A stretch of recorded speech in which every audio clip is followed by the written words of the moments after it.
Numbers 22. Then the Israelites traveled to the plains of Moab and camped along the Jordan across from Jericho. Now Balak son of Zippor saw all that Israel had done to the Amorites. And Moab was terrified because there were so many people. Indeed, Moab was filled with dread because of the Israelites. The Moabites said to the elders of Midian, "This horde is going to lick up everything around us, as an ox licks up the grass of the field." So Balak son of Zippor, who was king of Moab at that time, sent messengers to summon Balaam son of Beor, who was at Pethor, near the Euphrates River, in his native land. Balak said, "A people has come out of Egypt. They cover the face of the land and have settled next to me. Now come and put a curse on these people, because they are too powerful for me. Perhaps then I will be able to defeat them and drive them out of the land. For I know that whoever you bless is blessed, and whoever you curse is cursed." The elders of Moab and Midian left, taking with them the fee for divination. When they came to Balaam, they told him what Balak had said. "Spend the night here," Balaam said to them, "and I will report back to you with the answer the Lord gives me." So the Moabite officials stayed with him. God came to Balaam and asked, "Who are these men with you?"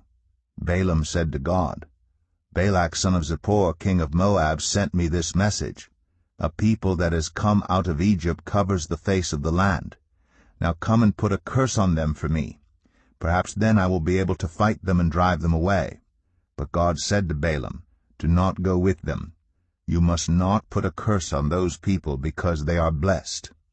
The next morning Balaam got up and said to Balak's officials, "Go back to your own country, for the Lord has refused to let me go with you." So the Moabite officials returned to Balak and said, "Balaam refused to come with us." Then Balak sent other officials, more numerous and more distinguished than the first. They came to Balaam and said, "This is what Balak son of Zippor says. Do not let anything keep you from coming to me, because I will reward you handsomely and do whatever you say. Come and put a curse on these people for me."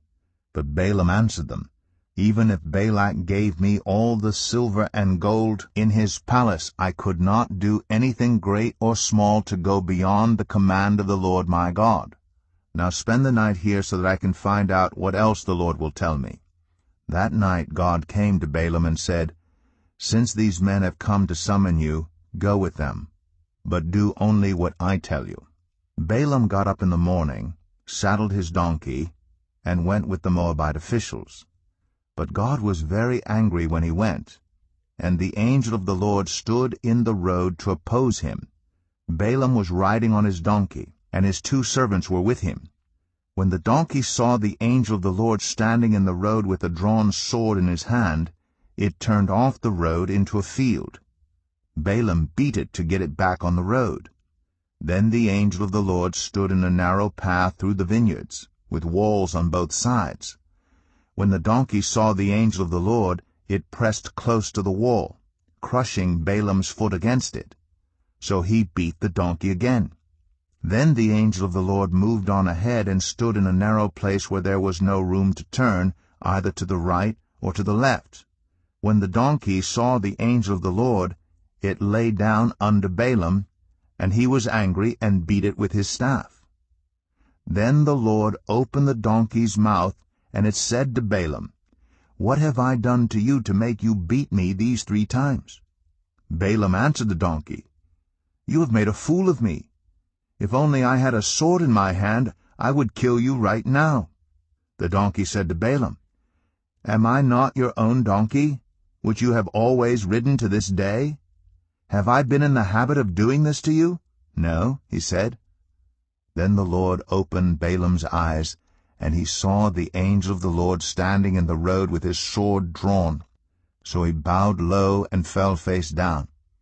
The angel of the Lord asked him, "Why have you beaten your donkey these 3 times? I have come here to oppose you because your path is a reckless one before me. The donkey saw me and turned away from me these 3 times.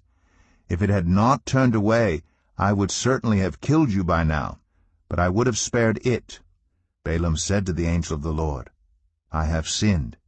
I did not realize you were standing in the road to oppose me. Now if you are displeased, I will go back.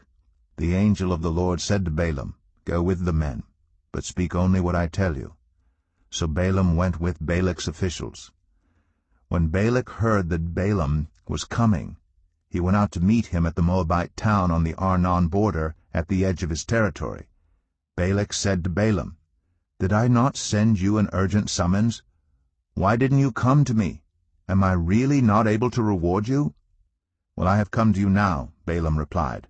But I can't say whatever I please. I must speak only what God puts in my mouth. And then Balaam went with Balak to Kiriath-Huzoth. Balak sacrificed cattle and sheep, and gave some to Balaam and the officials who were with him. The next morning Balak took Balaam up to Bamoth Baal, and from there he could see the outskirts of the Israelite camp. Numbers 23. Balaam said, Build me 7 altars here, and prepare 7 bulls and 7 rams for me. Balak did as Balaam said, and the 2 of them offered a bull and a ram on each altar. Then Balaam said to Balak, Stay here beside your offering while I go aside. Perhaps the Lord will come to meet with me. Whatever he reveals to me, I will tell you. Then he went off to a barren height. God met with him, and Balaam said, I have prepared 7 altars, and on each altar I have offered a bull and a ram. The Lord put a word in Balaam's mouth and said, Go back to Balak and give him this word. So he went back to him and found him standing beside his offering with all the Moabite officials. Then Balaam spoke his message. Balak brought me from Aram, the king of Moab from the eastern mountains. Come, he said, curse Jacob for me. Come, denounce Israel. How can I curse those whom God has not cursed? How can I denounce those whom the Lord has not denounced? From the rocky peaks I see them. From the heights I view them. I see a people who live apart and do not consider themselves one of the nations. Who can count the dust of Jacob, or number even 1/4 of Israel? Let me die the death of the righteous, and may my final end be like theirs. Balak said to Balaam, What have you done to me? I brought you to curse my enemies, but you have done nothing but bless them. He answered, Must I not speak what the Lord puts in my mouth? Then Balak said to him, Come with me to another place where you can see them. You will not see them all, but only the outskirts of their camp, and from there curse them for me. So he took him to the field of Zophim on the top of Pisgah, and there he built 7 altars and offered a bull and a ram on each altar. Balaam said to Balak, Stay here beside your offering while I meet with him over there. The Lord met with Balaam and put a word in his mouth and said, Go back to Balak and give him this word. So he went to him and found him standing beside his offering with the Moabite officials. Balak asked him, What did the Lord say? Then he spoke his message. Arise, Balak, and listen. Hear me, son of Zippor. God is not human, that he should lie, not a human being, that he should change his mind. Does he speak and then not act? Does he promise and not fulfill? I have received a command to bless. He has blessed, and I cannot change it. No misfortune is seen in Jacob, no misery observed in Israel. The Lord their God is with them. The shout of the king is among them. God brought them out of Egypt. They have the strength of a wild ox. There is no divination against Jacob, no evil omens against Israel.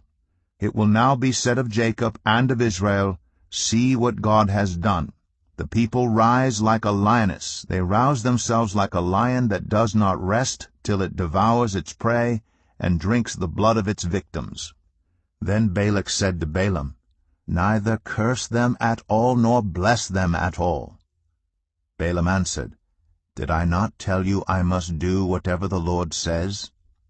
Then Balak said to Balaam, Come, let me take you to another place. Perhaps it will please God to let you curse them for me from there.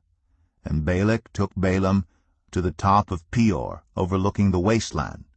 Balaam said, Build me 7 altars here, and prepare 7 bulls and 7 rams for me.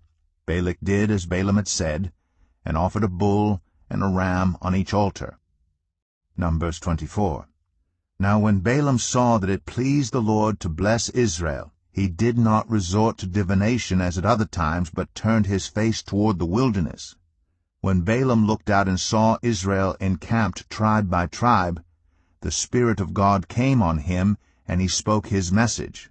The prophecy of Balaam son of Beor, the prophecy of one whose eye sees clearly, the prophecy of one who hears the words of God, who sees a vision from the Almighty, who falls prostrate, and whose eyes are opened. How beautiful are your tents, Jacob, your dwelling places, Israel! Like valleys they spread out, like gardens beside a river, like aloes planted by the Lord, like cedars beside the waters. Water will flow from their buckets, their seed will have abundant water. Their king will be greater than Agag, their kingdom will be exalted. God brought them out of Egypt. They have the strength of a wild ox. They devour hostile nations and break their bones in pieces. With their arrows they pierce them. Like a lion they crouch and lie down, like a lioness who dares to rouse them. May those who bless you be blessed, and those who curse you be cursed. Then Balak's anger burned against Balaam. He struck his hands together and said to him, I summoned you to curse my enemies, but you have blessed them these 3 times. Now leave at once and go home. I said I would reward you handsomely, but the Lord has kept you from being rewarded. Balaam answered Balak, Did I not tell the messengers you sent me, even if Balak gave me all the silver and gold in his palace, I could not do anything of my own accord, good or bad, to go beyond the command of the Lord, and I must say only what the Lord says. Now I am going back to my people, but come, let me warn you of what this people will do to your people in days to come. Then he spoke his message. The prophecy of Balaam son of Beor, the prophecy of one whose eye sees clearly, the prophecy of one who hears the words of God, who has knowledge from the Most High, who sees a vision from the Almighty, who falls prostrate, and whose eyes are opened. I see him, but not now. I behold him, but not near. A star will come out of Jacob, a scepter will rise out of Israel. He will crush the foreheads of Moab, the skulls of all the people of Sheth. Edom will be conquered, Seir his enemy will be conquered, but Israel will grow strong. A ruler will come out of Jacob and destroy the survivors of the city. Then Balaam saw Amalek and spoke his message. Amalek was first among the nations, but their end will be utter destruction. Then he saw the Kenites and spoke his message. Your dwelling place is secure. Your nest is set in a rock. Yet you Kenites will be destroyed when Asshur takes you captive. Then he spoke his message. Alas, who can live when God does this? Ships will come from the shores of Cyprus. They will subdue Asshur and Eber, but they too will come to ruin. Then Balaam got up and returned home, and Balak went his own way. Numbers